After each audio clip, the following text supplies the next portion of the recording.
Alright, my camera's up here, so I'm looking down at my screen right here, but my camera's up here, so you see like me looking straight, and it's sort of like I'm looking down or whatever. But I switched my my cameras. That's what I did. I had my Elgato thing set up, and this is like overkill. Sometimes it freezes up my computer, but this one both was plugged in and now my audio, and so I just did that. But anyways,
well, I thought I had some coffee ready. Turns out I didn't, so making it now. Don't want to forget anything. But the stream that I just started and already want to leave out what I already went over, what I was going to go over.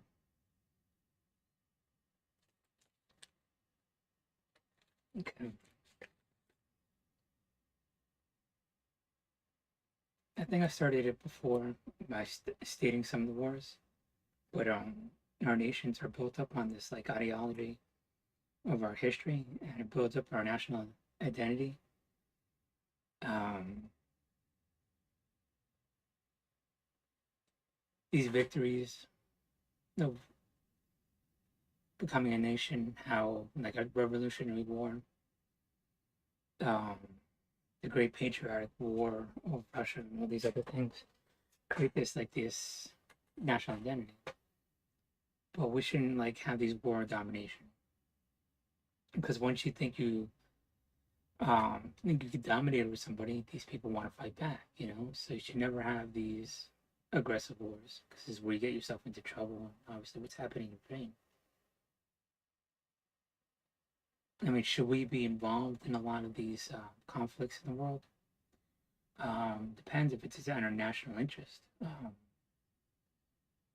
I'm a little bit more hawkish than most of other Latinos and people from New York. And I understand that.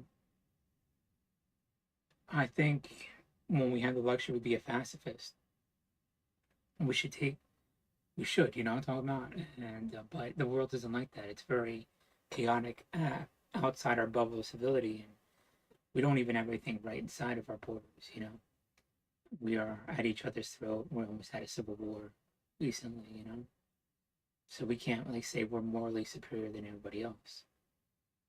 Um, Having said that, but we should be involved uh, everywhere we possibly can because we want to handle those problems before it gets to us. Back to what I was going to say. Our Revolutionary War, I'll get back to how that plays into everything. Um, but Russia built up this national identity as expansionism. It's always been like that for um, as long as Russia has been around. Definitely since the Middle Ages. Let's say since the Middle Ages, right? That'll be our starting point. Napoleon came into Russia, I think, from Lithuania. Was able to see the spirals of Moscow, and what finally did them in was the Russian winter. And technically, you could say Russia won this, whatever, but it built up their national identity. They beat Napoleon. But Napoleon himself, you know, built up his national identity claiming victories, which weren't really victories. Was he a tactical genius? Yes. But when you're going against the whole world or all of Europe, there's just no way. You have this hubris that you could take on everything. Maybe you start to believe your own lies, you know? You start conquering, thinking you could dominate over others. And in the end, obviously, um, you lost at Waterloo. And you could go on all these different mindsets if you knew just one little thing or whatever else like that. But the end result is that it was France against everybody else, you know? Anyways, so now Russia had the Russian would take care of Napoleon, right? So was it a really victory? Yes, no. We build your national identity on it. But we'd be like, oh, we're so good, we're so brilliant. We could take care of anybody we need to, you know, Napoleon or whatever. So like we were part of that, right? You know what I'm saying? But this all conquering, dominating over people type of mentality. I mean, of course, there's other like conflicts that were happening at the same time, but the next biggest one was the Crimean War, and they got defeated by again. It was an alliance of people. It was Turkey. It was English. You know, the Ride of the Light Brigade and France, right? And we learned so much during that war. And technically, we got to state that it was the beginning of trench warfare. Again, yes and no. You could sort of say the Civil War was that. In actuality, it's a combination of Civil War, Crimean War, and the Maori. The Maori sort of kind of figured it out, you know, with their paws digging, and shells would come down on Polynesians, whatever, and they would come up out of their trenches and they would shoot. They could never figure out how these Polynesians were beating, you know, these New Zealanders. It was trench warfare, you know. They thought they were shooting at the houses or whatever, but the houses were just like basically a facade of they were all underground and everything, you know, system of trenches. And then a generation or two later, they're like, how did these Polynesians beat us or whatever? And a couple of English people were like, fuck this shit, you know, we're not gonna let these Polynesians beat us, you know. They made all semantic and diagrams, models, and they put it in the war museums. Like, they got us with our English will never get defeated again.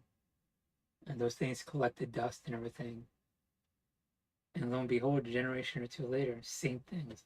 We're shooting cannons and everything in there. How these Polynesian beings they in the same fucking thing. They didn't learn, you know. They literally let them fucking models went to dust, and they got to shut it down, obviously, you know. But the same thing happened. We just don't learn, you know.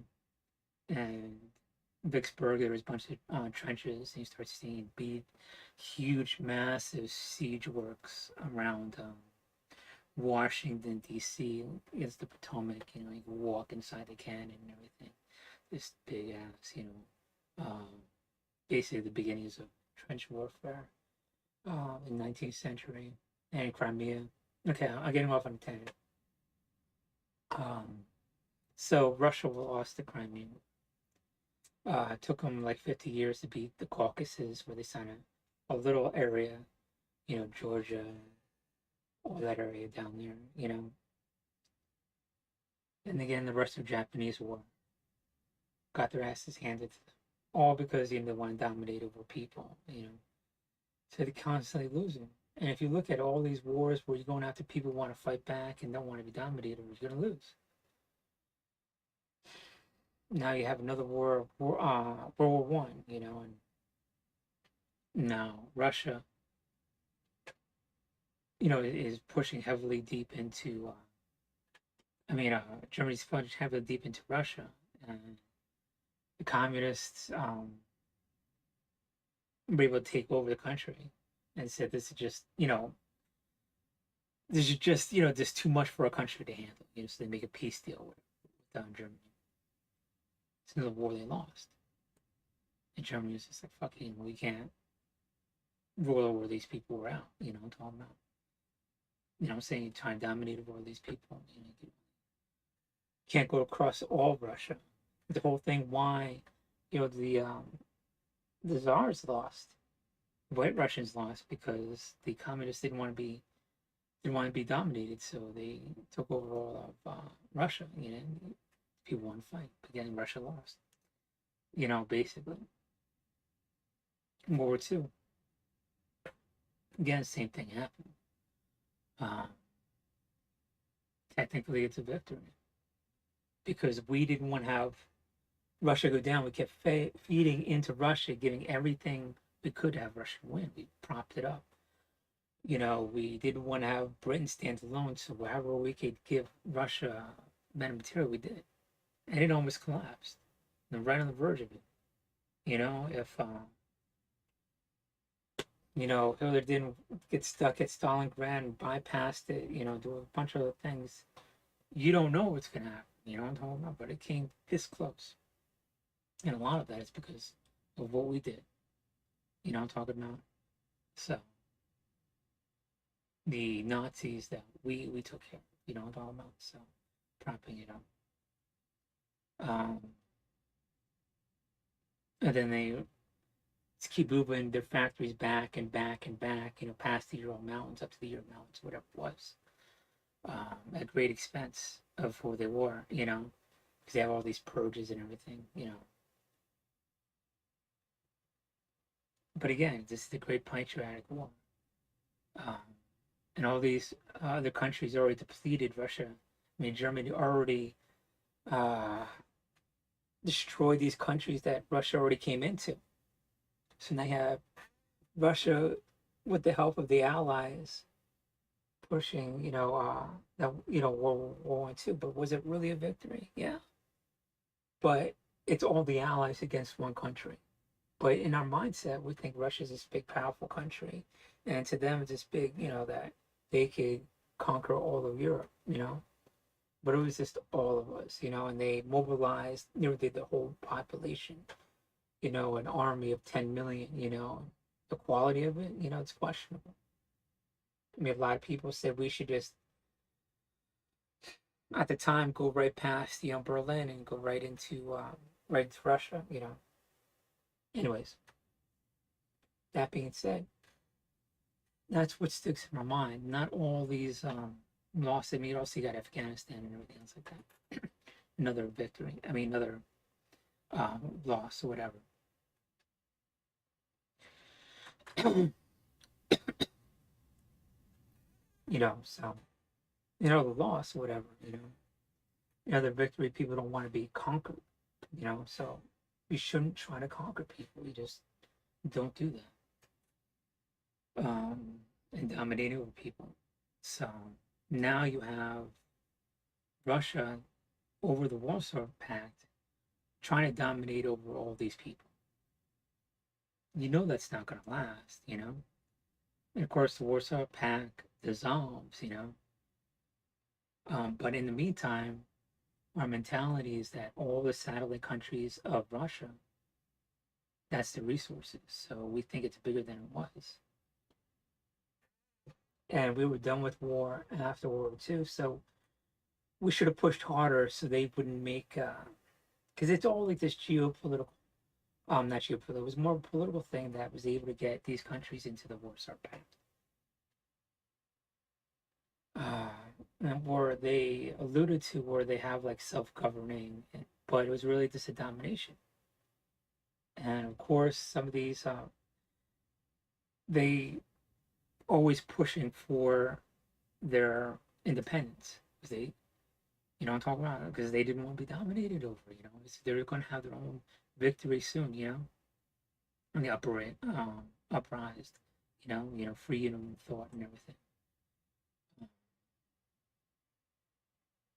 It's just, but in our mindset, we think that Russia is this all-powerful country because it was parasitic off the Warsaw Pact. And Russia today is not that. It doesn't have all those people to leech off of.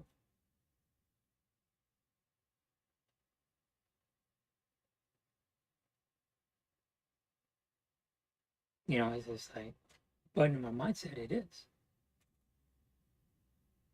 So you have like 20,000, you have these numbers that are just absolutely absurd from the Cold War era, like 20,000 tanks, 30,000 tanks, when reality is probably more like 2,000.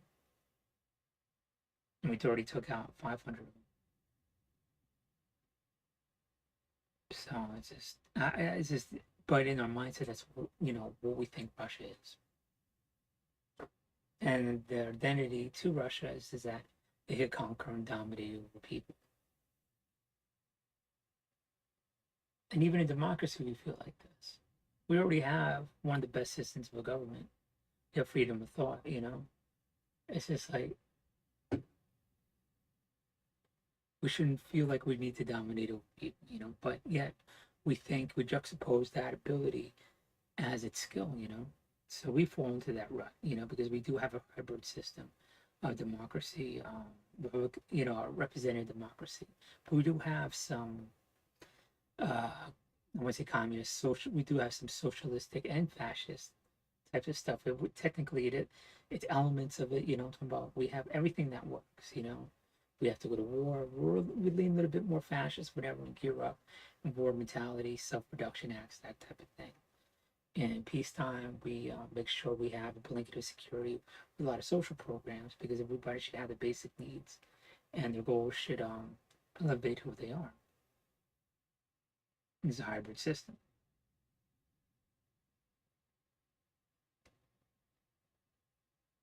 But in our mindset, talking about we're built on wars also. Back then, when I was getting about the Revolutionary War.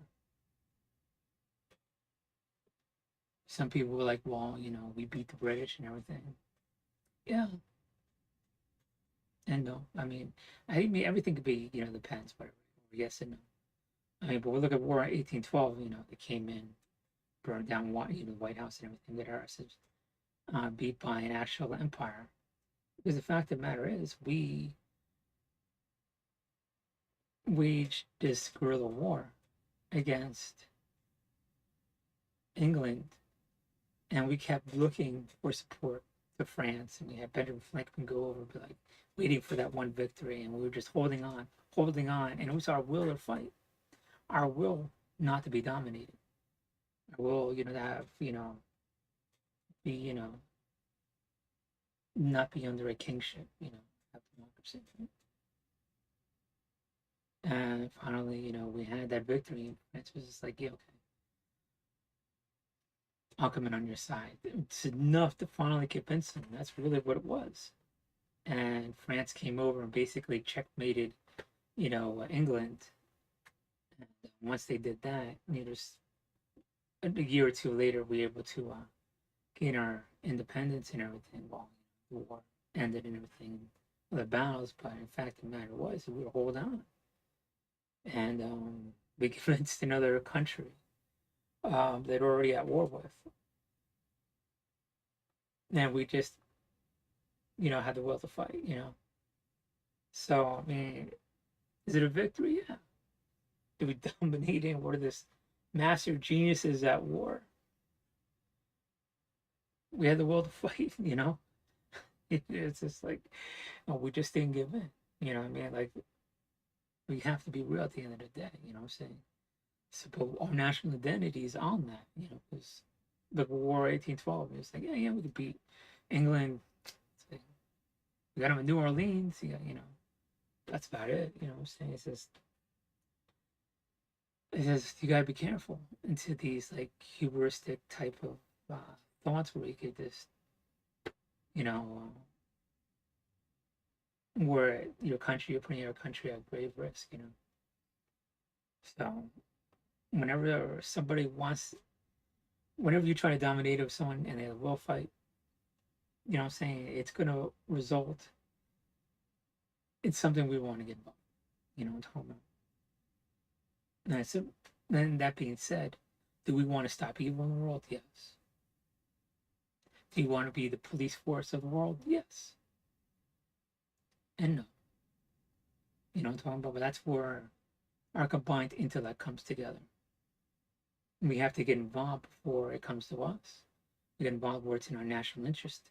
We gotta be heavily engaged militarily, have our ear to the grindstone, so we know what's going on. You know what I'm talking about? But do we want to dominate over people? You know what I'm talking about? There's a difference. So I mean, but people conflate, confuse um, everything else, demography, obfuscate, and all that other shit. But we have to be smart, always adapting, adjusting, gathering all the information constantly. Have really, really good people in place all over the world all the time. So never be static, always updating. You know what I'm saying? So yes and no. I mean, if we can't do that, then it's a no. You know what I mean? But yes, we got those good people that can make those decisions and adjust, and adapt, instantly. I'm talking about. And that's where I differ from a lot of people. I mean, I have faith that we could do that. I'm saying we need to do that, and furthering democracy, furthering freedom of thought, expanding freedom of thought. Because if you're not expanding it, it's decreasing. Because that's what the other people are doing. These other people that try to dominate over people, they're trying to always expand. So we always got to expand democracy, or we're going to have it always constricted. So we have to be aggressive while having freedom of thought. And that's almost iconic, but how do you do that? And that's where our genius, the combined genius, has to come in. Because these wars do not happen in a vacuum. I mean, we have,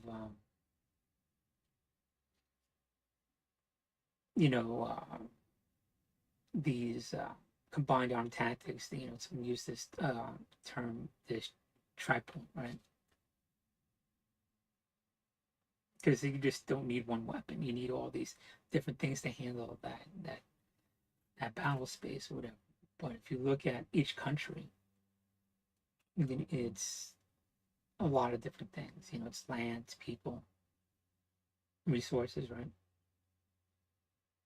Well, what makes a country is it's what we have now. It's a war that protects the country,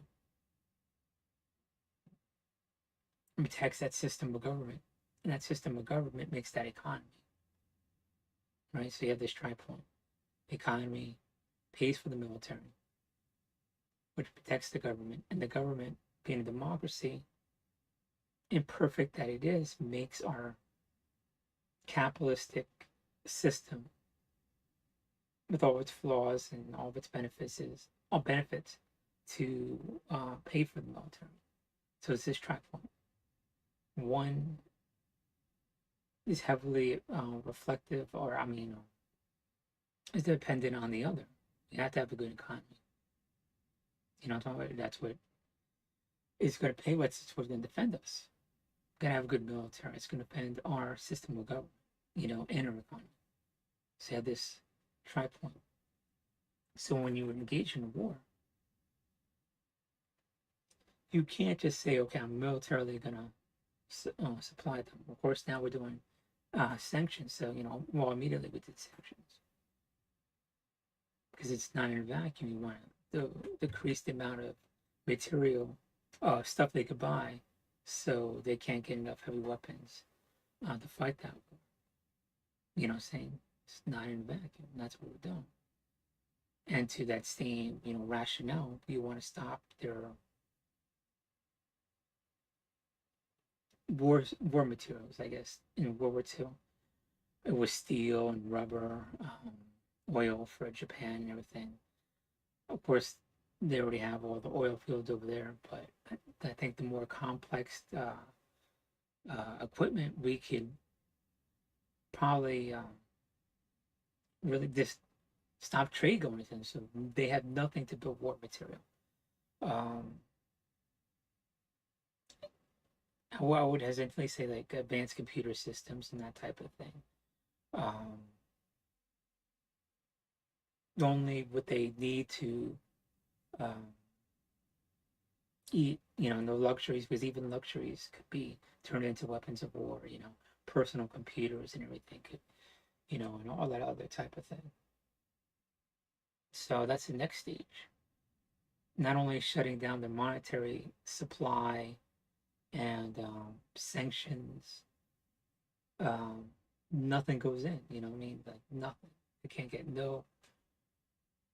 nothing that could build a war, you know? So that would be the next tranche. You know, it's just like, it's part of the economy. And how can you, again, that economy, what's causing it is that political system. Is this oligarchy, this tyranny, this, you know, not even this dictatorship. That's just causing this. The rule of the few, you know? So to think this is happening inside a vacuum where it's just, that's why people don't understand, like, can't, it's just not just war, it's not just economy. How are you going to handle that political space? And also, I mean, you got to pull, I mean, we have these diverging, there should be a very divergent of ideas in a democracy. But to say that you can't handle everything but that is not how you want to do it. It needs to be dealt with some way or fashion, you know. But, you know, to state that this is um, how can I put this? Something very definitive needs to happen with regards to Russia's political system. And I have my own feelings about that already. Make it known, but it's just how it is, you know, and needs to be aggressively attended to. And Ukraine needs to attack it. You know, I'm talking about a way they could possibly do it. As a democracy, we need to make sure that their political system does not make a military that could attack NATO, obviously, you know, and how we address that problem is how we address that problem.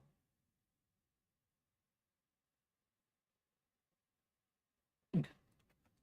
So,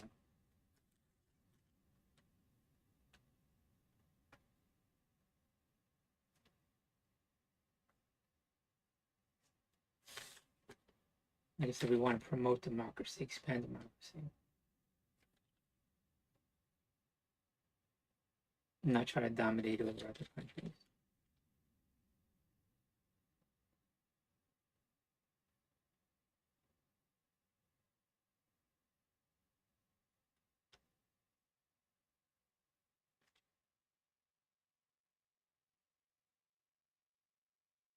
And never be, always be heavily engaged and everything. Okay. So the counterattack is going on. I think my coffee is about ready, so I'm gonna make some coffee. I just want to start off with my opinions. Why Russia's gonna lose because they constantly get into this rut, this rotted mentality of thinking they could dominate over people. And it's gonna end up how it always ends up. With people who are willing to fight and want to be free can win. You know what I mean? It's just like, but you forcing a force in your country, you're even going to depopulate aspects of your own country to get these resources into the Donbass and the next region, you know, oil that's there and all those resources. Again, that try point, using the military to get those resources. You want to depopulate that area so you can control it. I mean, at one point you wanted to have some of the loyalists, but none of them are going to be loyal, so you want to annihilate everybody that's there so you don't have to deal with them. So there's less people to feed. Because you want to send all the people you don't want in society. Excuse me. Because in a fascist state, you gear your industry towards certain things, towards war. And granted, Russia is not in a fascist state, but as it mobilizes, it might slowly become one. But it'd be less people that you need to feed, less people you need to take care of because you only care about those few people at the top. That's more money that you're stealing from another country going to the top. So again, it's about the economy, that the money that you get from it. Because I was trying to think like how would all Ukraine be worth all the people dying, all that material that's being destroyed? I mean, you would have to have all these people working there, and then all their work, you would slowly take um, all that capital, GDP and whatnot. But that's not what's happening. Depopulating. It's the resources that's there that are grabbing. So, anyways, let me go get a coffee.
Got a pillowcase right here.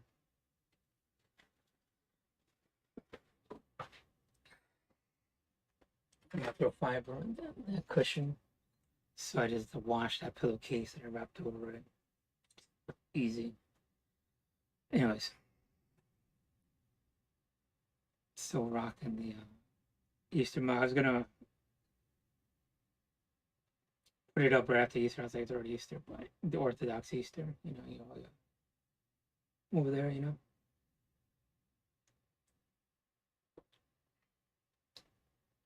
I got some odd angles here. Okay, so what I was gonna state was when you gotta choose and pick your battles, right? Um, and I wanted to initially state, some of the caveats and corrections. It'll be endless, go back and correct everything where I had to receive the wrong information, or I only see what I look at, and it's just the little snippets here, and I formulate a picture. I don't know if it's a full picture or the bigger picture, but it's what I see, and in all its inaccuracy. So I'm stating what makes rational sense of what I see before me. And I think the biggest thing that I would want to correct would be a lot of things, but would be honestly uh, when I stated that the tank that the Ukrainians should build, and I was like, well, there was a tank in my mind or whatever, and of course I went straight to the atomic tank because it's just one of those flashy things in your head or whatever, shiny object over there. But the Russians already made a tank, and the Ukrainians improved upon it, and there's a heavy Ukrainian Russian tank, and those are schematics, and they should start building an improved version of that. They already have. They actually came up with it, so just give them all the materials, the factory to build their improved tank that they got after the fall of the Soviet Union. I think they built a couple of them in the 90s, so that's above the what is it? They were doing the T-82, T-90, whatever it's called or whatever, some variant of they got. And it's it's a good tank. So I think that's one of the things that went off on a tangent. Should mention that tank that sort of sits in back mind because there's lots of things, whatever. Right? You want to choose your battles, right? What you can correct and what you can't, and there's probably endless amount of things, but there's one that now that it's a different type of battle space, right? And you got to look at short term, long term, in the middle term. So long term, you want to start building shit, right? Short term, you want to get tanks in,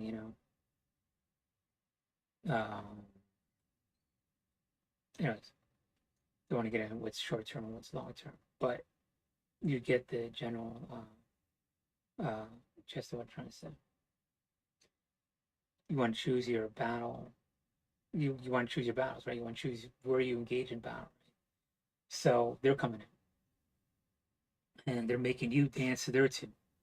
They're making you react to whatever. Obviously, there's counterattacks going on, so you're throwing them off a little bit. I'm talking about. And now they're adjusting to what you're doing. You're telling them, well, worst case scenario, you're forcing me to defend myself. I gotta die. I'm gonna choose where I'm gonna die. It's aggressively going after you and it's attacking you. I'm not gonna be slowly being attrited. I'm talking about, so they're counterattacking, which is good because down over here you see this the battle lines, right?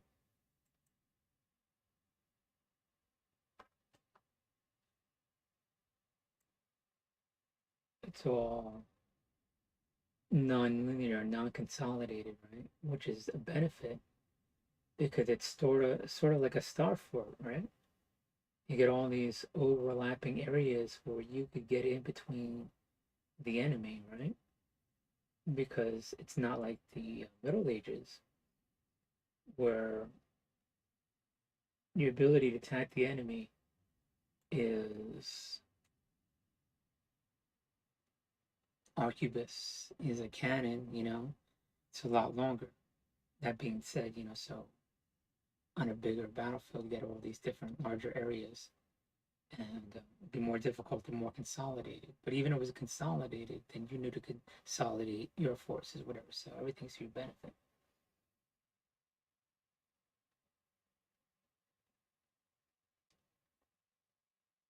And keeping these areas that you do have, this long battle front line, there's no way that is one solid line. You know what I'm talking about? You could get in between. It's a porous frontier, basically. In some areas are built up, other areas are not. So what they're already doing, if anywhere there's bottlenecked and already there, you can make in raids and get in there with a javelin, because all you need is like a few javelins and a lot of javelin armor to start knocking out people. Come back and forth. Keep doing that, earlier than later. So you want to be more aggressive now than later, because more days that heavy equipment is on battle, the more of the attrition's happening. You don't want to be triggered. You don't want to be slowly moving forward. You want to aggressively go out there, destroy everything you can. You choosing your battle space. You're choosing when you want to die, aggressively going after them instead of well, you have to defend, but defending and having that slow attrition. So you gotta be heavily aggressive, right? So that's what the counterattacks are all about. I mean, I'm not saying anything new, but the more jagged it is, the better. Right? So if you could push in, probe where they're weak, push in, make it even more jagged, because those are your people that you're linking up with, and you could supply them to even defend even more, because it's at your benefit, not theirs.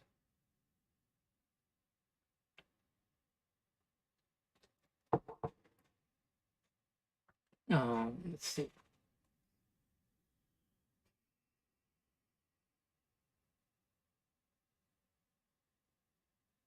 Now what's happening in Mariupol, right?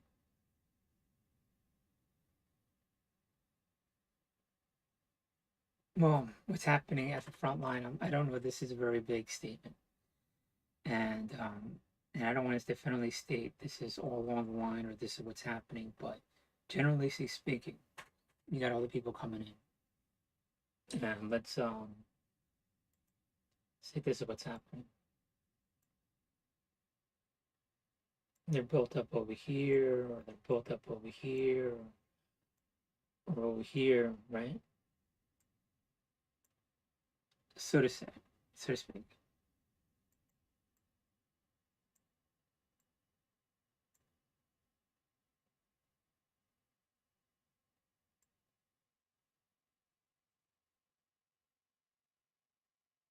Let's say it's something like that.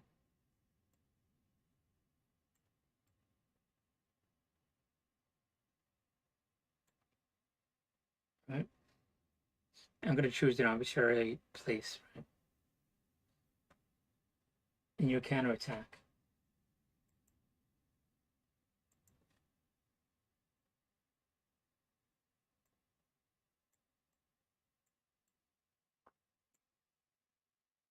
Once you get rid of this, we're all consolidated. What is here? Nothing. You know what I'm talking about? So destroy everything that's there as soon as it's there, It's already pushed up to the front. So what's going to happen? These counterattacks, I think they could push back to the border in some areas. That's what I think. It's going to happen. They just got to probe where they're weakest, Or in some areas where they're just not, you're going to be able to get all the way to the border. Because you're not going to be having that whole area the same amount of force. And the thing is, once you free up what's already Ukrainian soil, now you have populace that could be armed and help protect it, and now could get out the sides of the Russians. Okay, I'll get back to this.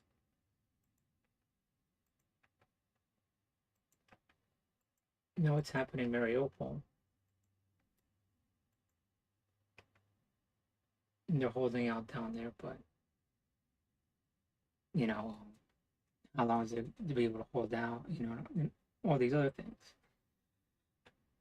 And I guess I should have, you know, looked up more Mariupol, like how much they had beyond just the steel plant.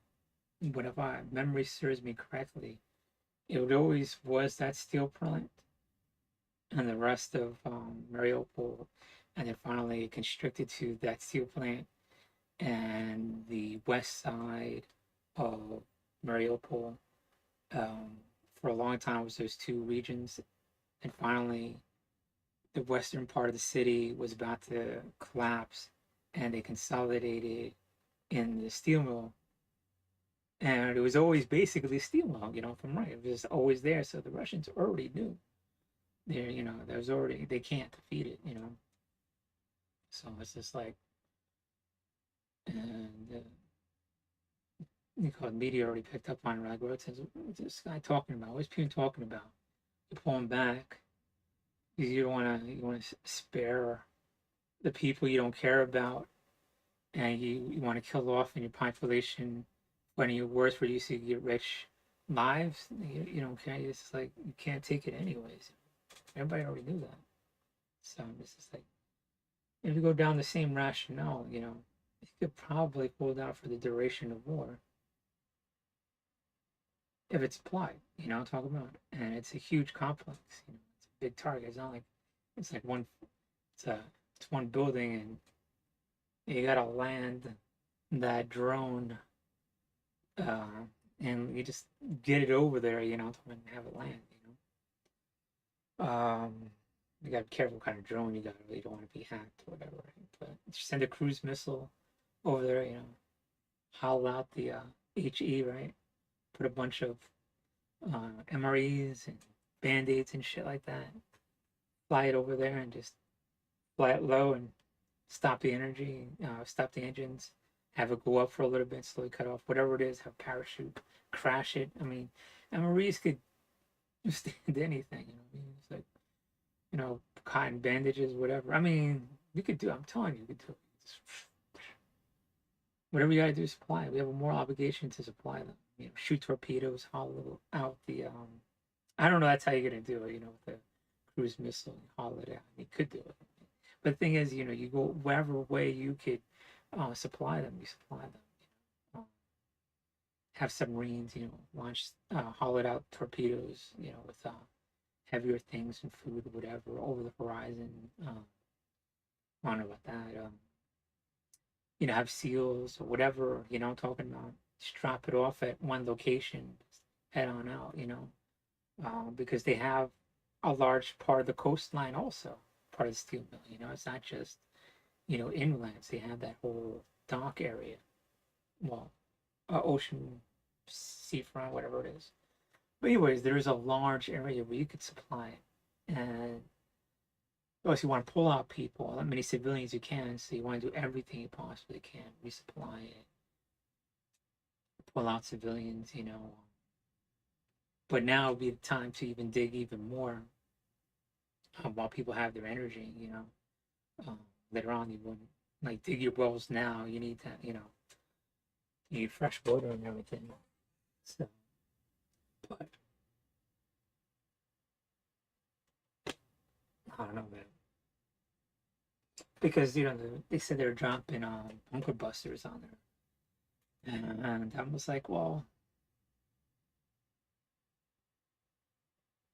I don't know if that's gonna work. I mean, do they have like hundreds of bunker busters? No one's surprised if it, you know, even that's gonna work. You know, because once you drop that bunker buster, it does the most damage in the initial blast, right? And each blast after that, you get diminishing returns. Because now you're blasting rubble, but that rubble acts like an insulator. Because that bunker buster goes down, it hits that rubble. That rubble is going to set off that thing. Now you're just moving that rubble, right? And the rubble is that concrete, so now you're pulverizing that concrete and that steel, and in between that steel and concrete is air, and that air, I mean, that concrete's taking part of the blast and smashing it against the other concrete, and you got all this jagged surface area that dissipates the blast, and that pushes down on to pulverizing that concrete, that pushes down to even more surface area of air, and so it's almost like a shock absorber. Um, so diminishing return. The second one would do damage, but after a while, you just sort of just around the surface, rubble a lot around. You know, I mean, it's just I don't know how much you're gonna dig. I mean, I don't. I mean,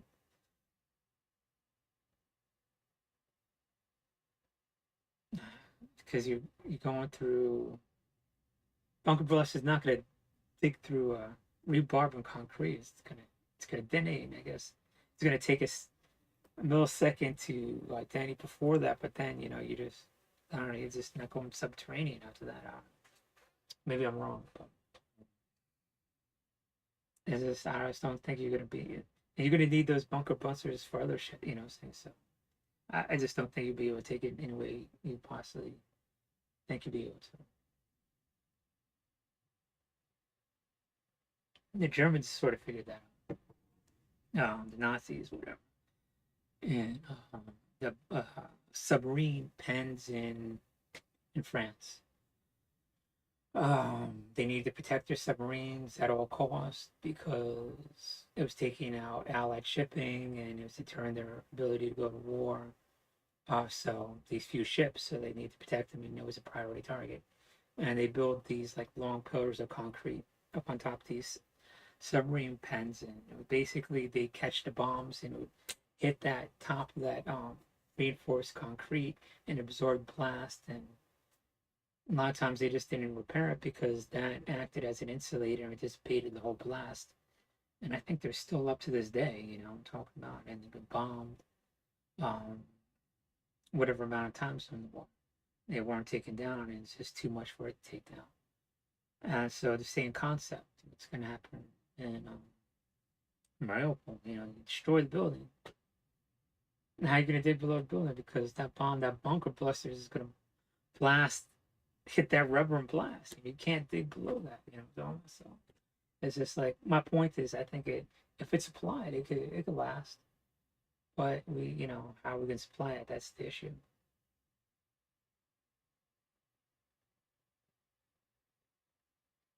How are you going to get people out of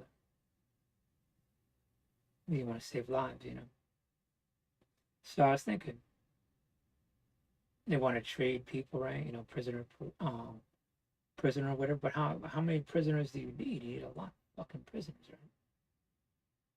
And during the Middle Ages, a common thing. Trade prisoners, some lord, some king, some baron, whatever, baroness. For money and shit like that. And so you capture all these rich people and you get a ransom for it. And so there's a Middle Age thing. And you pay a lot of money. And it was a tactic used for a long time. And like people roll up on a battlefield and like, all these officers and all these rich people holding the war council over here, and all the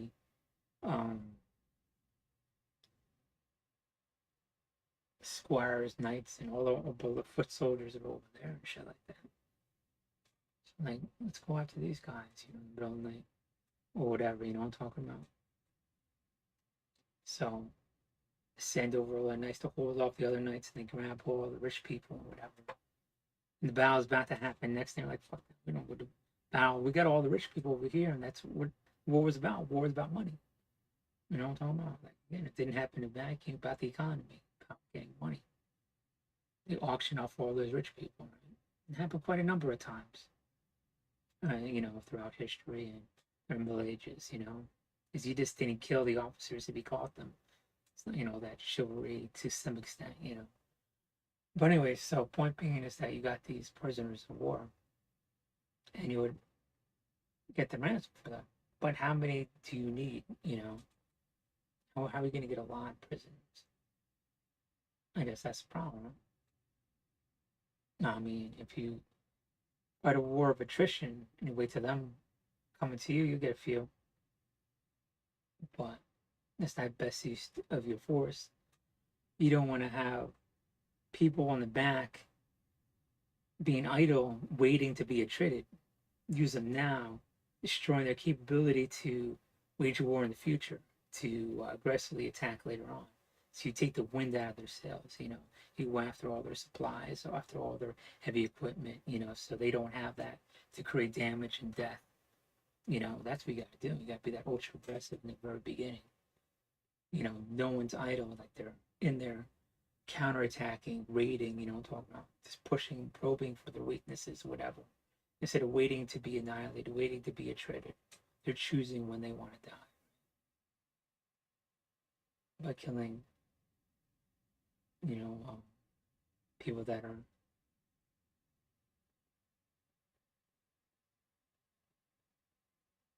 that want to kill them, you know, that want to slowly annihilate who they are, people.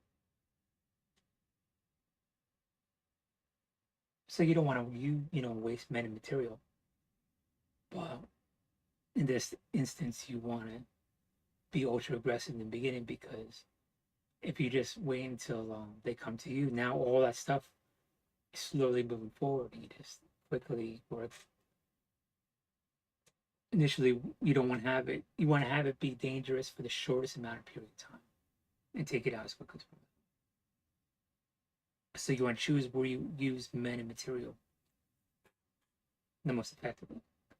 And I think the one the most effectively ones would be to, and this is where I say, where I'm very hesitant, because I don't want it to be escalatory, but I would be very forward and throw it out there. And people build and talk about it or whatever, build on it from what I state. But there's an opportunity. If this works, you could do another parts of the.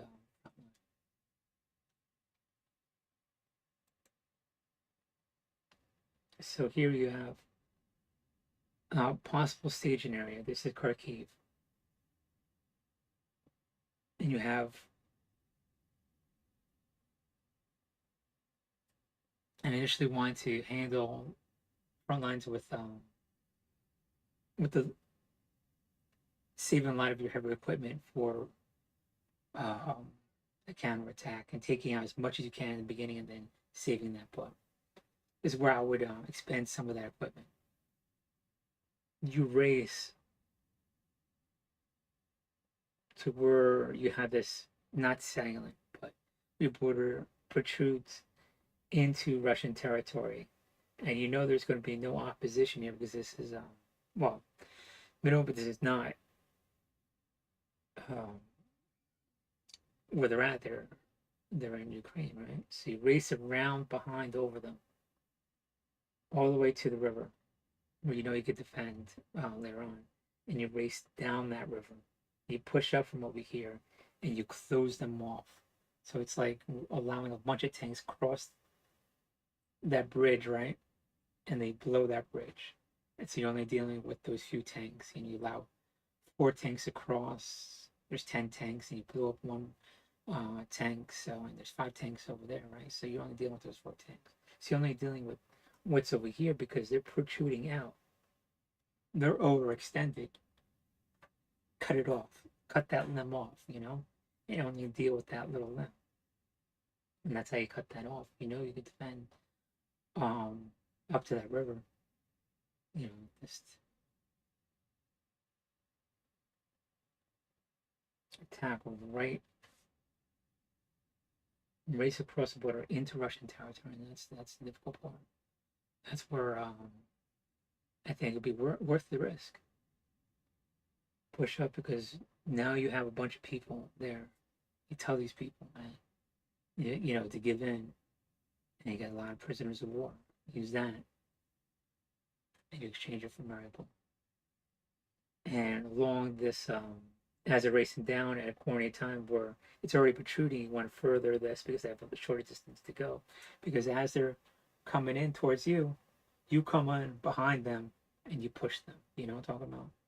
So they're pushing down over here. Oops. Undo that. And we just do this. See where they're pushing down over here, right? And you just get them right in the rear. And you just collapse that whole supply line. And you push up from you hold them in place. And once you have this river,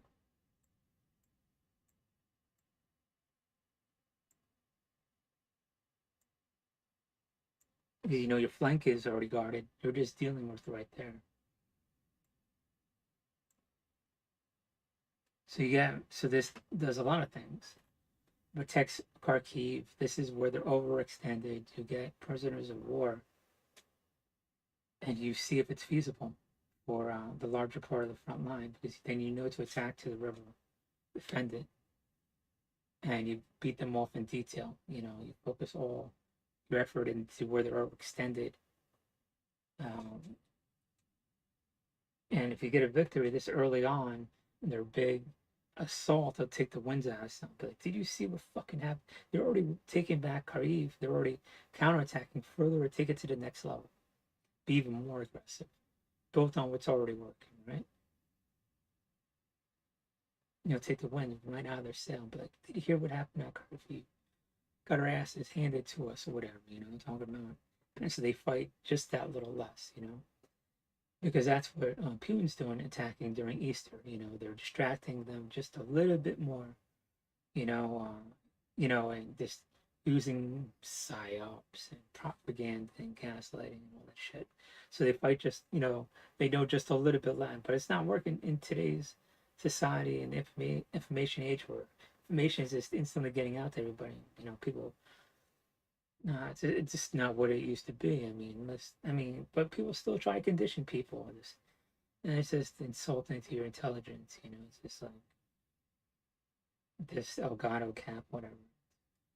This is green. You know, the guy's like, this is green. You know, it's like, that dude's black. No, no, you gotta say it's green. You know, it's just like, are you fucking serious? They're trying to condition you this way of thinking. I'm like what the fuck? You know, it's just so insulting. But the people still do it in this day and age. You know, and so it doesn't have the same effect. But that being said, real losses on the battlefield have a psychological effect. So this is your psyop also, you know what I'm talking about? You hand a legitimate defeat to them. And this is one of the ways to do it. You know what I'm talking about? So there's this is why I want to throw it out there. And this is, I think it's worth further further thought. It's very risky. I don't want it to be escalatory going into Russian territory, but I don't want people be idle way to be annihilated, and there's a lot of cost benefits to it. You know, protect Kharkiv, you get prisoner of war, so you can trade, and where you know you start a real tangible chipping away on what they have. You know, it's just there's no way they could defend that whole thing. There's just no way. It's this whole thing is crazy, man. It's just like, why would you even think like this, you know, like you could dominate over. And I mean, any person on the planet, like, do I want to be tortured, killed, raped, fucking? No, I'm gonna take as many motherfuckers down with me as possible. It's just like, what the fuck? And I got people willing to give me shit to do that. You know, it's just like, the ration. I don't know. It's just, I don't know.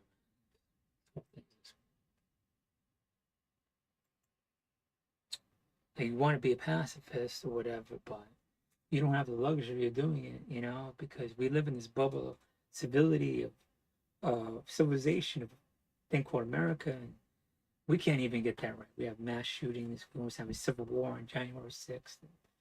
We can't get our shit straight, but we try to push for equality as best as we can. You know, it's just like, but outside it's just like total chaos. You know, so you have to be involved. You know, what I mean, you have to. You know, it's just we gotta have good people involved that take out and know where to take out, do the most of what was good, stop evil. You know what I mean? It's just like, but you know, so you gotta, you know, if you see something, you gotta be like, hey, maybe I could contribute. You know, make a better world. You know.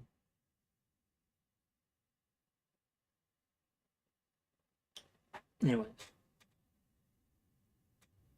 so I was thinking over here.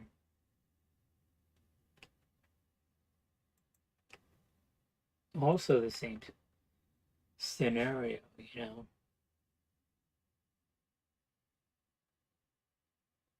Well, I guess I have the ship mindset also.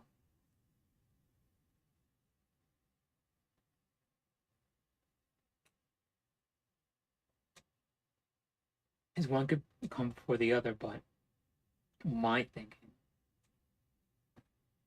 again is it be more aggressive up front, be more risky, front load all these more risky operations because, as I said before, your distance from Russia and the amount of territory you gotta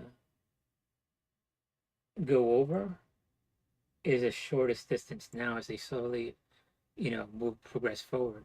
So it'd be easier to attack inside of Russia, taking out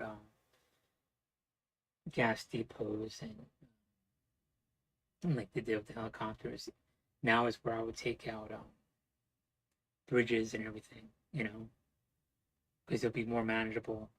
You slow them down now and take the wind out of sails even more to a more manageable level that could get across all that.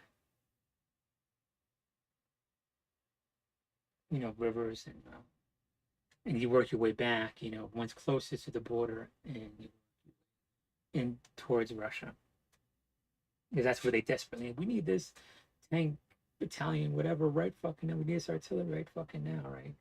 But that bridge is taken out, right? So now you're having an easier time with this battle. So and there's less distance to go. So take it out earlier on, do the rates now. Instead of, well, we should have used that men later on, you know. But now they're just slowly being attrited, you know. So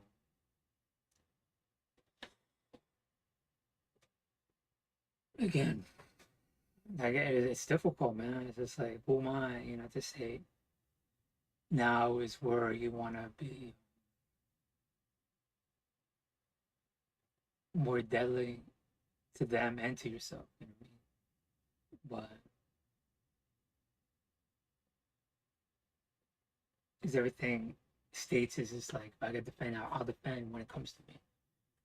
But the safest thing for you to do is to attack them now. You choose when you want to die from someone who's trying to annihilate you. You know? So I think things with these warships front load these.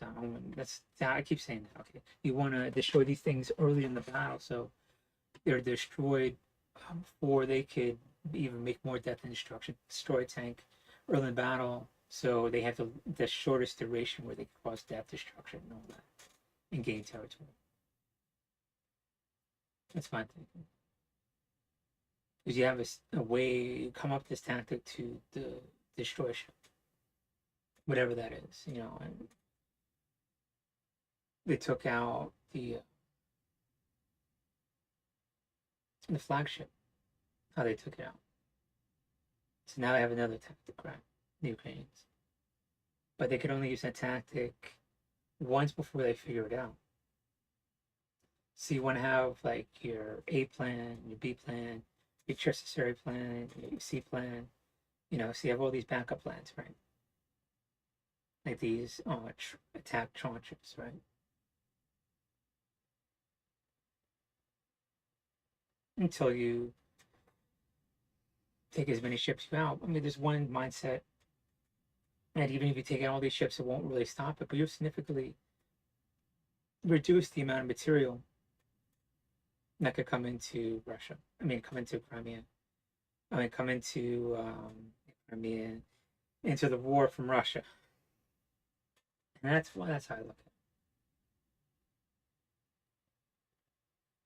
And taking them sooner than later is better. And that's why, you know, it's like everybody, and I think some of it is people want to, you know, save ammo, but I'd rather put more expenditure of lot more ammo in the beginning than later. You know, need it the perfect time, need it for a perfect time, but you don't know if there's going to be a perfect time where you're going to last that long. You know, use that equipment, take out the most shit, causes most damage, causes the most death to the enemy in the very beginning before they have a chance to cause even more death and destruction, and use that ammo because you know you could get more. You know, and you got to figure out, you know, where's the most effective, whatever. You know. So you can ask that particular thing, but like, oh, this is going to be the best thing that we need, but we don't know, you know, but you don't know what's going to happen. You know what I'm saying? So you don't know if that's the best thing. You know what I'm saying? And so don't wait the perfect scenario to take out these ships. Like if this happens, that happens, and they're about to land, then we'll shoot the ICBM over and we'll take it out or whatever. But you don't know if that's going to work every fucking time. So you got to create the scenario where it's the best time to take them out. You know, and put those people on that problem until all the ships are gone. You know, instead of be like, well, when that scenario comes, then we'll get the missile ready, and then we'll have those people over here and over here. But you don't know if you get all those people all there or create that environment, right? Because now they have to handle this and they have to handle that over here, and you got to stop what they're doing, and that might be also important. And over here, you know what I'm saying? So get those people together until they follow through with that. It's sort of like, you know, you got your emails and your phone calls and all the people you got to meet, right? When you're working, so you know you got to meet all these people, and they're all going to be over here. You got to make all these other phone calls, right? And what you want to do is wait till a few things stack up over here. You know where everybody's going to be over here, and you can make all your phone calls, whatever. Right? So you make a phone calls real quick, boom, boom, boom, handle it, right? Then you move over, handle all your emails, boom, read it, done, boom, right? And then meeting, shaking everybody, how you doing? Boom, boom. You know what I'm saying? Just all get it done instead of doing one, okay, 1 second, let me get on a phone call and walk over here. And you're losing all this time and effort. It's like when you draw. You draw in that one little area. Instead of drawing over here and drawing over there. I mean, I could draw a little bit. I know enough that I get good people better than me. You know what I mean? So but you know, it's just like you don't have all this wasted movement per se, you know, and this wasted time and effort. So you get all these people dedicated taking on these ships and upfront until it's completed, instead of saying, well, you don't know when the perfect scenario is, and you would call all these people together. You know, you got 30 ships. You know, you could use what you have right now to take them. And if that doesn't work, then you know to get more missiles or a different missile. Because you wait for the person to stand there, but you don't know if that's going to work. You don't know if that whole thing, you know, so you create that. And so you got to be aggressive taking out the ships up front. And it takes the wind out of their sails a oh my god, all like half our fleet just got annihilated.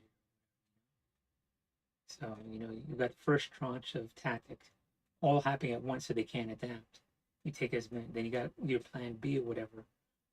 When that's ready, you will launch that so they can't adapt to it. Because you just want to do one plan and you're only taking out one ship for a perfect fucking thing, you know what I'm saying? So, because you need a lot, and you need a lot of people on that, you know what I'm saying? So if you have a lot of people on just one ship, it's just, and then they can be focused on something else, It's going to take a good amount of resource and material. And if you have to constantly adjust and move all these missiles and people around this, they would better spend once it's done, you know what I mean? So that's my thinking. Again, my point, take it out sooner than later, but aggressively. And I want to say, if this what Putin thinks is his attack right now, is it going to be on Easter? Their Easter? I don't know. I mean, I thought it was, you know, Orthodox or, uh, or a week off. They're, how they are. But with this odd, weird scenario happened.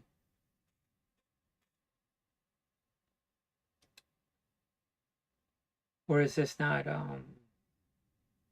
we just don't have all these people there, you know what I mean? It's just like, wait, this whole thing is just bizarre, man. It's just like, what is Putin thinking about?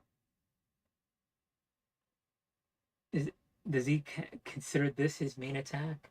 Some people say this is it, and it's already fucked up. I already know that. But does he have some kind of second hammer that's going to hit on Easter? That's what I'm concerned about. So is it the best thing to do to attack all the ships right now, or right when his real attack, this is not a real attack happening? Because if this is the main attack, it's just like, what the fuck are you doing, man? It's like, it's already some crazy fucking shit. You're already getting your ass kicked in, you know what I'm saying? It's like, what the fuck are you doing, man? It's like, why? You think you need to dominate over somebody, talk about it. It's just like, and they're, or someone's willing to fight, that's going to defend their own country. It's just like, what are you doing, dude?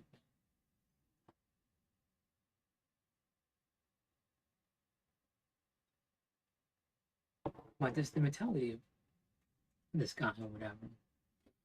So to say this is the attack that went nowhere, is there a light not going off in his head?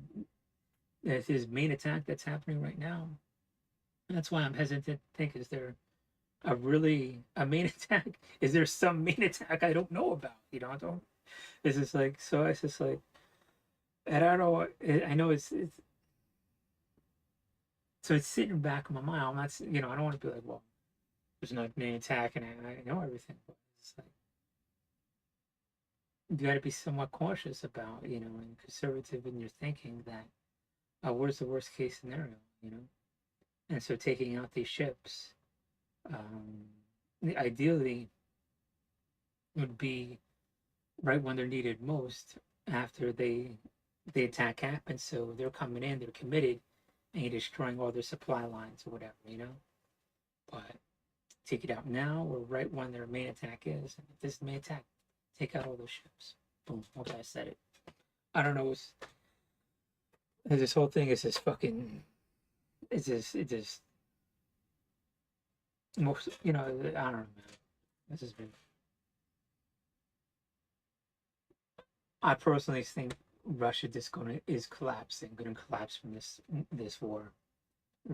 Ukraine is like the meat grinder, and it's just killing people. I mean, and I'm not saying it's at no expense, but this is basically when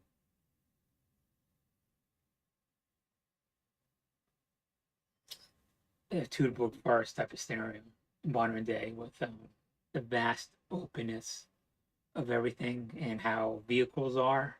So of course you have like a little small tract or whatever, but they're forced into one country, and that one country is that small tract, is that small path. because we have a mobilized war and everything. So that concept and in that analogy, yeah. And there's going to be attacked, this is how it is. So Crimea. So what with Odessa? The safest thing for Odessa to protect Odessa is to take back Kherson. And my initial thought was to attack up to the Dnieper because you could defend, along that whole river front, which is true. But as soon as you get up to that river, you want to probe the enemy and see where you can attack down to Crimea and to this next waterway right here, and this river right here. Yeah, you could see. Because you could defend along this river and right there, and then you could pick a bunch of trenches and trenching equipment and siege equipment, whatever it is, tires, excavators and all that good stuff, from that river up to the Dnieper. You have a longer and mobile, different types of heavy war equipment, whatever that is, needs to be there. A layered defense of stuff up here. And then you just have to guard the river in here and the waterway. And you could guard this. You have to cross the water right there. So it's a lot easier. But how are you going to cross the river? Because what's true for you is not true for them. If they cross the river, they will be quickly identified. And so ones and twos, they'll be like, okay, that dude's Russian. Now, when you cross in Dnieper, you get a whole fighting force across the river and you're into friendly territory. That's your people. But okay, we got you. We'll take care of you, blah, blah, blah. And he's over here, blah, blah, And so you could get all these people decentralized across the Dnieper. And so that's feasible. It's not feasible for them because they got to cross a bridge. They had to be consolidated because you can't cross at one area. You cross at one area, they're just going to bomb and get you into that scenario of the convoy and get you in that bottleneck.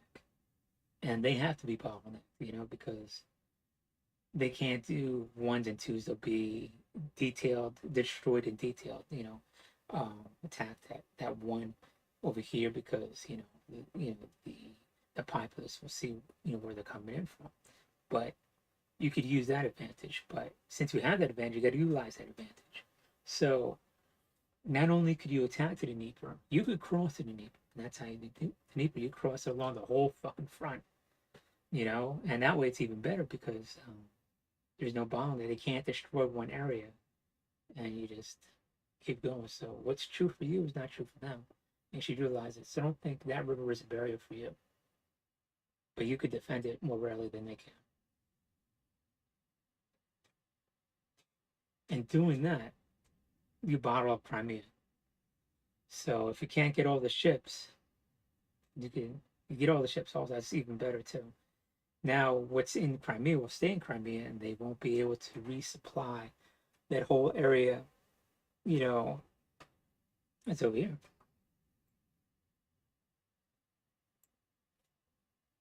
And how much is that? 10% less material, 20%, but significantly less men material to cause more death, destruction, and gain more territory. So the faster you do that, the better, you know what I mean? But everything's either easier said than done. So, and then you can handle Crimea when you have enough, when you're able to. So now handle the north, handle the south. Okay, supply issues. And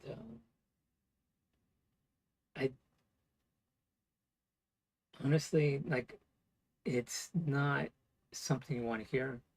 It's not an easy answer, but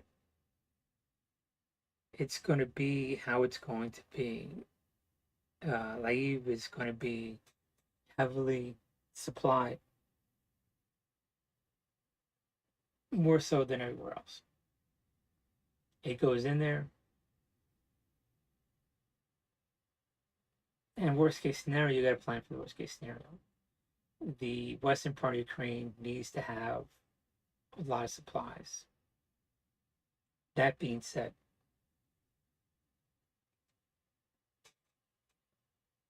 um, you could do a few things. And I'll just put it needs to be more than what I just stated, but it's a necessary evil that everything gets stacked up into Laiv. But let's pretend that it's an issue of the squeaky wheel, that people from the front need to go to Laiv and simply say, I need this, this, and this. They put it on a truck and they haul it back to their own hometown. You know, I'm talking about that. That's how we have to approach the problem initially. You know, so to have one town in Ukraine know what all along the front needs is just there's just no way. And so each town, each part of the front, every town and every part of the front, every section needs to have some kind of dedicated person go to where their supplies are and say, this is what we need for that part of the front. This is what we need for this town. Because they were doing the best. Set up an office or whatever. You just need that. You know, there's just no other way to do it. And then they could always call up because they know, oh, that's my cousin up there at the front. That's my brother. You know, oh, and that's Joe from down the street. You know, Bob from the grocery store, whatever. You know what I'm talking about? It's just like, and you can find, and you have, yeah, the most, not just motivation, but the most information. You know, the most, you know, just concern, uh, and the most applicable information for your town to know what they need. You know what I'm talking about? And not in a derogatory sense of the word, like, you know, like you're not motivated. There's just no way they can know. There's all these nuances to all this thing. It's just pure chaos, right? And there's no way to actually undo it until you have those actual people there. And they saying, I need this to over there at the front. And there's no other way to do it, you know.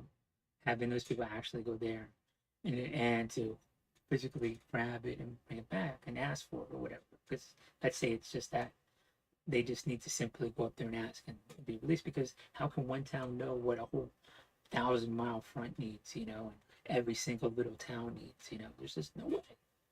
You know what I'm talking about? And so it's going to stack up, and then what are you going to do to resolve? You're going to have you got to have to send in more, obviously. But what you really need to know is what is really need up at the front, and put those things up on afterburners. Even more stuff coming in, and those same people go to like Poland to have another office in Poland. So you have one Laiv where they are, and one Poland bypassing Laiv going straight to the front. You know, and so it's already the necessary evil. Laiv already being stacked up and building up. You know, because if you try to stop all that, it's just not going to happen. It's going to do what it's going to do. You know what I'm talking about? So the only way to do that is increase the amount and having contractors going to exactly where they need to go, and they having those people up in the front uh, telling, well, my town needs this or whatever. You know, it's going to be some jostling, but that's to be expected or whatever. But it's just more. I think it's more of a question, and we have to approach it that it's a lack of information going back and forth, and the priorities and everything else, and it's just changing every so often. And you can't just expect people just to fight and everything just naturally going up there and be like, okay, get this, you got that, or whatever. It has to be more organized, you know? And someone advocating. There we go, that's the word.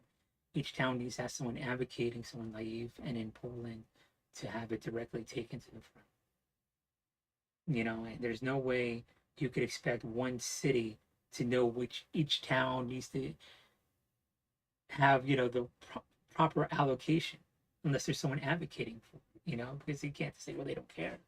Well, how can they? It's caring and knowing is two different things, you know. Like, of course, we want to get stuff out there, but you know, it's just like how much, what are we gonna send, you know? You know, of course, you know, it, it's gonna do what it's gonna do, man. So I mean, it's not like they're gonna withhold this stuff. It's just you need to have those people there pulling stuff from the front where it needs to go. You know what I'm talking about?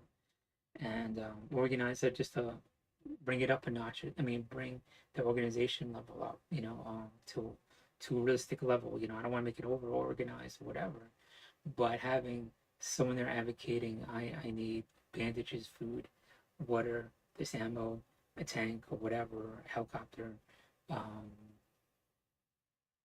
javelins, and all that other stuff. You know what I'm saying? It's just like, all right, be like, okay, how many people you got in town? Okay, this is how many you could have, blah blah, that kind of thing. You know what I'm saying? And it's just that's where you know some of these women could be in the rear or whatever, and having that application every step of the way. This and it should be constant movement, people. You know, and it's going back and forth, bringing out wounded, bringing in fresh people, bringing in more ammo, bringing out, you know, whatever civilians and everything. It's when that railroad got bombed, you know, and I was thinking to myself, well, people need to get out of that town and to stop the railroad tracks. You know, it's just I don't think it's a luxury you can afford. You know, it's just like you got to keep it moving, but how do you keep it moving without it still being a target? And if you change the collection point from the train station to another part of town, someone's house, a civic building, some monument, whatever, and every day you change it and be like, hey, you know, everybody's gonna jump on the train at 12 o'clock today, and next day it's gonna be 1 o'clock, and the next day it's gonna be 10:30. And instead of the train stopping at the station, it's gonna stop a mile from the station or a half mile from the station, or I mean over the station, and you just keep switching all that times and distance. And we're going, and then at that specific time they just rush over, whatever they don't know where upon. But you gotta keep it moving, keep those people moving in and out. It's nonstop. That's what's gonna win the war. It's a war of movement and being, you know, in logistics. If it's logistics, that's part of it. You know, that material needs to get to the front, and so that's why you need to bypass leave to the, and you can't just stop it and be like, okay, well, we're gonna bypass leave in the same amount. No, you gotta have it not just the same, turn it up and then put it on afterburner. So you know, start with a few things and just keep increasing or whatever, you know, till it's just bursting out the seams, you know, like they have to give it to the front, you know, that's just reality. It sucks, whatever. It's not a good answer, but that's how you do it. You know, you just got to keep turning the amount of stuff coming up even more so, and bypassing it and getting the people that could advocate up there. You know, like a quartermaster for every town, every section of the front. So that's it's not a, you know, it's not a perfect solution, but you know, it's not the answer you want to hear, but that's what we got to do, man. You got to have those people physically there stating we need this and making sure it gets there instead of just throwing it to the wind. All right, it's gonna go no matter what. Nah, it's just goodwill's not gonna get it done. It has to be, you know, people need to be there. You know, what I'm saying, make sure it gets to where it needs to go. Um, Self-propelled anti-aircraft guns. So that's I was looking at this. Everybody's so focused on like missile technology, and I just don't think um, we place too much weight into it, and it should be further. Don't be wrong, but we should not forget about self-propelled anti-aircraft guns at all, man. It's just to say that we're gonna have these complicated missiles where we need them, when we need them, is just I don't think that's reality. But if to have these multifunctional self-propelled anti-aircraft guns is more feasible because they have more roles they could play. Let's say you have a dual wielding 30 caliber anti-aircraft gun, right? And it's sort of like on a and it has a capability of also of taking care of mortars, bombs, cruise missiles, and all that stuff, like the Gatling guns, like the Avengers. You know that those anti-ship machine guns. You know that it has that capability. Think about it. So you got these two 30 calibers that act independently, but they could attack.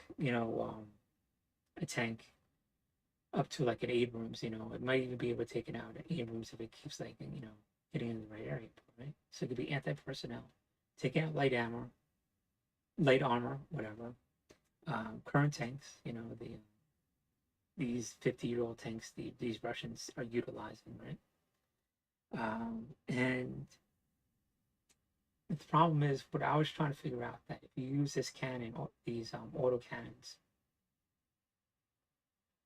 to take out, anti-personnel and tanks, and then there's a mortar coming in, or there is a javelin coming in, or whatever's cruise missile, like if there's just one,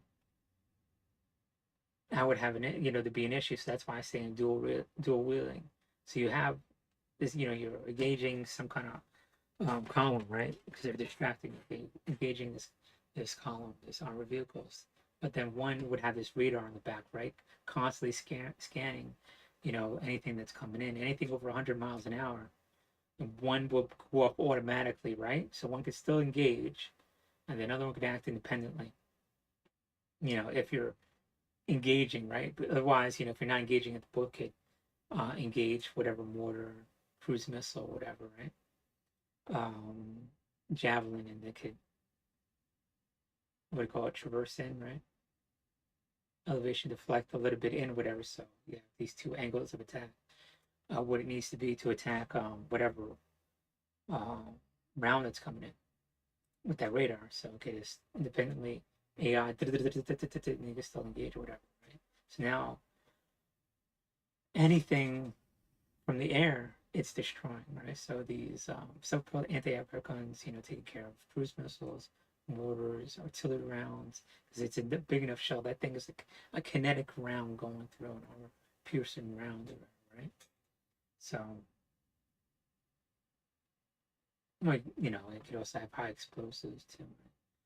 But air burst, air bursting all over for anti-personnel, that's yeah, but that's this whole thing too, right? So it'd be more of anti-armor, armor piercing, and then you would have a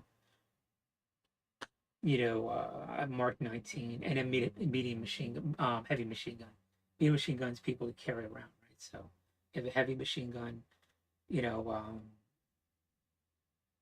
to so you're not wasting all the heavy caliber rounds, but you can take care of all the personnel right there.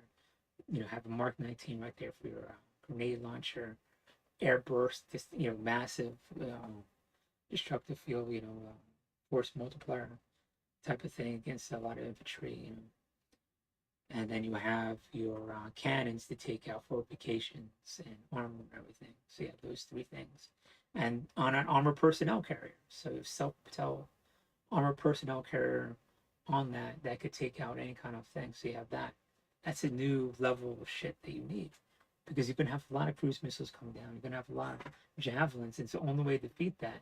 The next armor personnel carrier also has that dual anti-aircraft gun. So now you have two guns up or whatever, and they have like this dome, that overlapping fire protection. Now you have another anti-personnel for back here that also is up. You know what I'm talking about? Because one gun might not be loaded, one might be down. You know what I'm talking about? And that guy who's in there also has like a javelin He also has a Stinger, inside because it's a personnel carrier, as long as the other equipment they have in there. Same because you also want to have your drone guy, your sniper, and all those good people, your all these other people that help out on the battlefield. But that's the new type of vehicle that you need is these self. There's just no way, I'm talking about. How are you going to go to war with all these javelins? I'm talking about. There's just nothing. I'm talking about that it's going to take out a tank no matter what. I'm saying? You could have all the armor you can, I'm talking about, and just protect the person. You're just going to have what you're going to end up having is a weapons platform that could just take out any kind of thing coming at it. Saying like that type of thing that has detection capabilities to the most of the weight, so it could shoot out that round, so it could survive. What I'm talking about? Because you're not really looking at the human at that point, because all that weight and armor is to protect those people. And that's what I think we're evolving into is something that could detect and shoot down any kind of round coming at them automatically. It's automated because you're going to have this diminishing returns of how much armor you can have a tank, but then what's going to protect you? I mean, it's just this much fucking steel, and we'll find something that goes through that. You know what I mean? It's just the only way you could, and we have the ability to detect it, fire at it. So, but you need overlapping support to get it there, and the quicker you detect it, saying, the more chances you're going to take it to knock it down. So, and we can do that. I mean, I'm not, and I'm kidding. You can shoot. We do have the capability of shooting down a bullet with a bullet.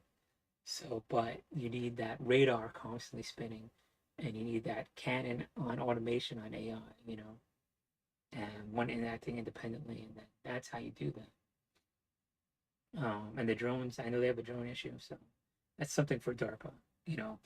So you have all these armored personnel carriers that's going in there now. So if they have self-propelled anti-aircraft guns, put those in there because they have multifunctional roles. I think there's a Russian one that's current. That's pretty big. Like a 30 caliber cannon, whatever. Not 30 caliber, like 30 millimeter cannon. 30 caliber, 30 millimeter cannon. Those are the big ones. So that's the cannons that I was talking about. Autocannons. More autocannons, because it just they're basically a tank on wheels, whatever. First, if you get first shot off, you're good. I don't. I just don't see a tank. Uh, it needs to these things that could defend itself from drones and mortars and artillery and cruise missiles and javelins. That's the next type of fighting vehicle.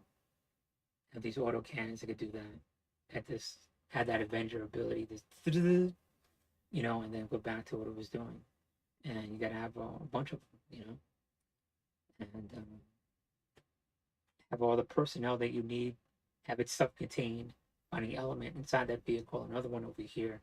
Now you have that guy with the Stinger. You have that guy with the javelin, and the machine gun, and your mortar team, your sniper, your drone, or whatever else like that. Um,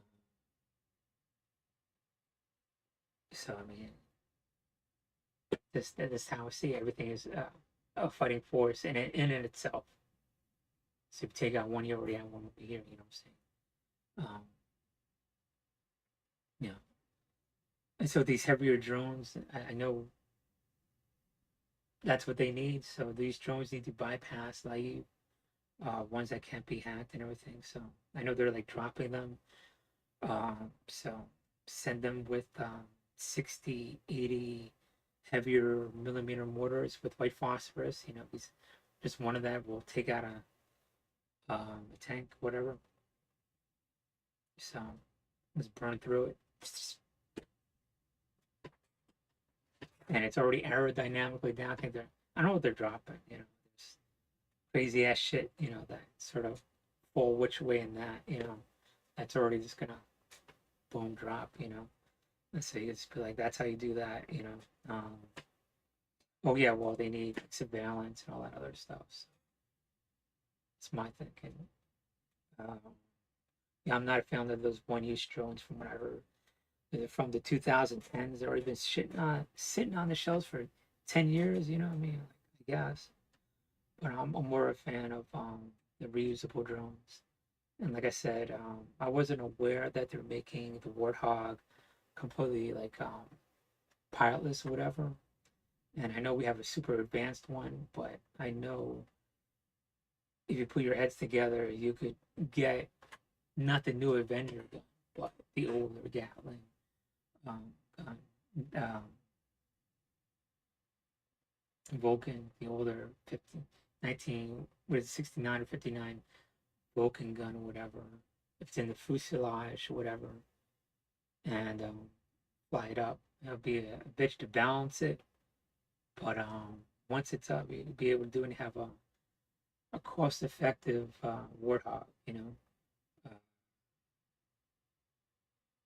it would have to dive and attack whatever, and the ammo. You gotta see how it's gonna take off because of the weight, but maybe it'd be inside the fuselage a little bit, you know, and have to fire out and be, I don't know, however you weigh it and balance it, you know, that's on them. But what's the cost effective thing? That's more a bit more advanced type of thing. I know they need more drones, but like a lot more drones.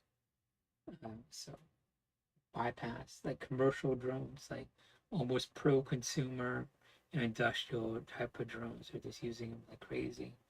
And I know we have really good stuff that we could give them, you know. So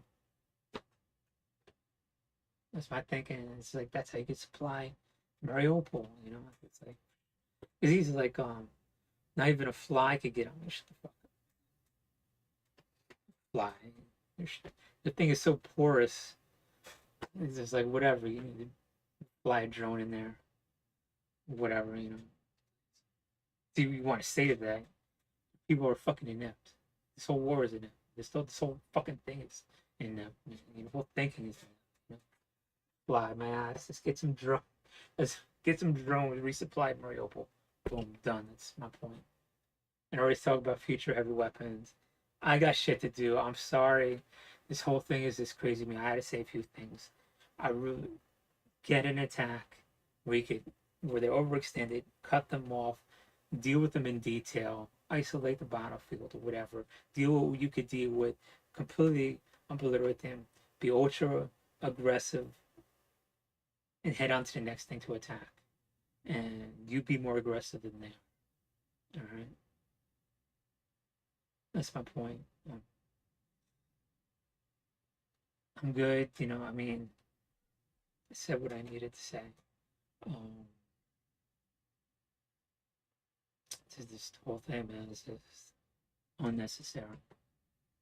Um, you don't cause good people to kill people. I mean, this world needs more good people. To have them die, no good reason is just beyond. Like how you know, it's like brings the tears to my eye, man. Anyways, I'm out. Glory to Ukraine, glory to heroes. This thing needs to end as quickly as possible. All right, peace.